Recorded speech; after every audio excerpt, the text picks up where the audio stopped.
Selamat siang, baik kami dari kelompok 6 dengan materi isolasi sosial dengan mata kuliah perawatan kesehatan jiwa 2 dari kelas A2 keperawatan semester 5 dengan anggota kelompok saya sendiri Tri Juliet Sari Joan dengan NIM 214201049 dan teman saya Renal Lipongantung dengan NIM 2114201165. Angelika Walangitan dengan NIM 2114201086. Sakira Kawanal dengan NIM 2114201165.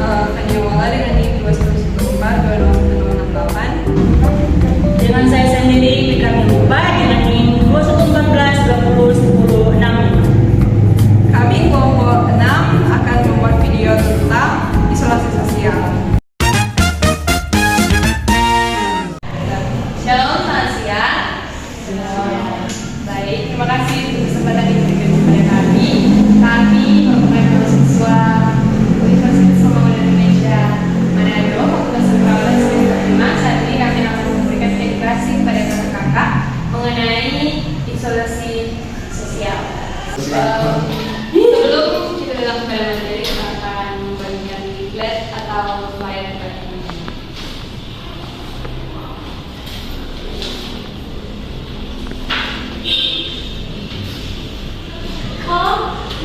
Oke, saat ini kita datang kepada materi yang akan dibawakan oleh narasumber yang pertama. Perkenalkan, nama saya Wika Milupa dan cara saya Kanyawala. Di sini kita akan membawakan materi tentang isolasi sosial. Yang pertama, apa itu isolasi sosial?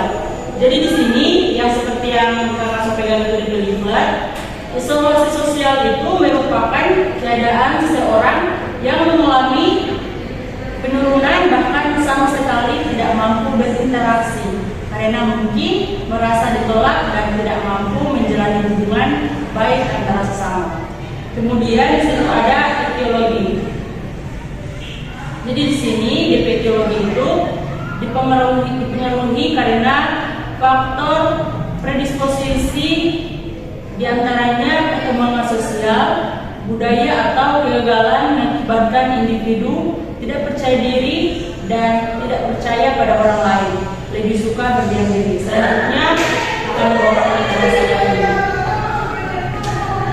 Oke, melanjutkan dari materi yang sudah dijelaskan saya tadi, yaitu tentang proses terjadinya masalah isolasi sosial. Seperti yang bisa kakak lihat di slide yang sudah terbuka, pertama dimulai dari pola asuh keluarga. Pola asuh keluarga itu dimulai saat mungkin kelahiran anak yang tidak dikehendaki orang tua, kelahiran KB, atau mungkin jenis kelamin anak tersebut yang orang tua tidak inginkan, atau bentuk fisik dari anak tersebut yang tidak orang tua inginkan, dan menyebabkan orang tua mungkin memberikan komentar negatif pada anak tersebut.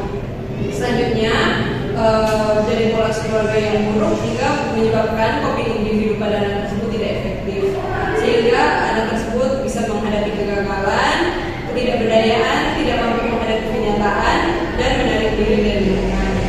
Selanjutnya dapat juga menyebabkan gangguan tugas dan perkembangan atau kegagalan menjadi hubungan intim dengan sesama jenis atau lawan jenis dan tidak mampu diri. Selanjutnya stres internal dan eksternal. Di leaflet kakak bisa lihat ini, stres terjadi akibat ansietas dan kepribadian dan terjadi bersamaan dengan keterbatasan individu untuk mengatasi. Ansietas terjadi akibat terpisah dengan orang terdekat. Jadi sekian pemaparan sedikit kami tentang isolasi sosial. Apa kakak ingin memberikan penjelasan terkait? Apa tanda dan gejala isolasi sosial? Oke, langsung dijawab.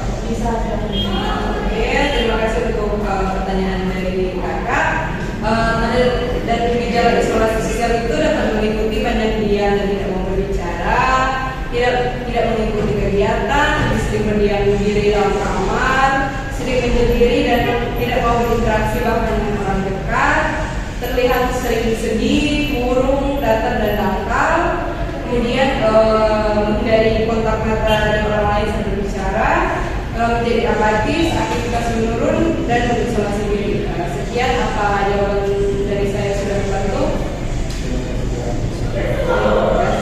Baik, terima kasih untuk pertanyaannya. Mungkin masih ada pertanyaan? Masih ada. Baik, silakan.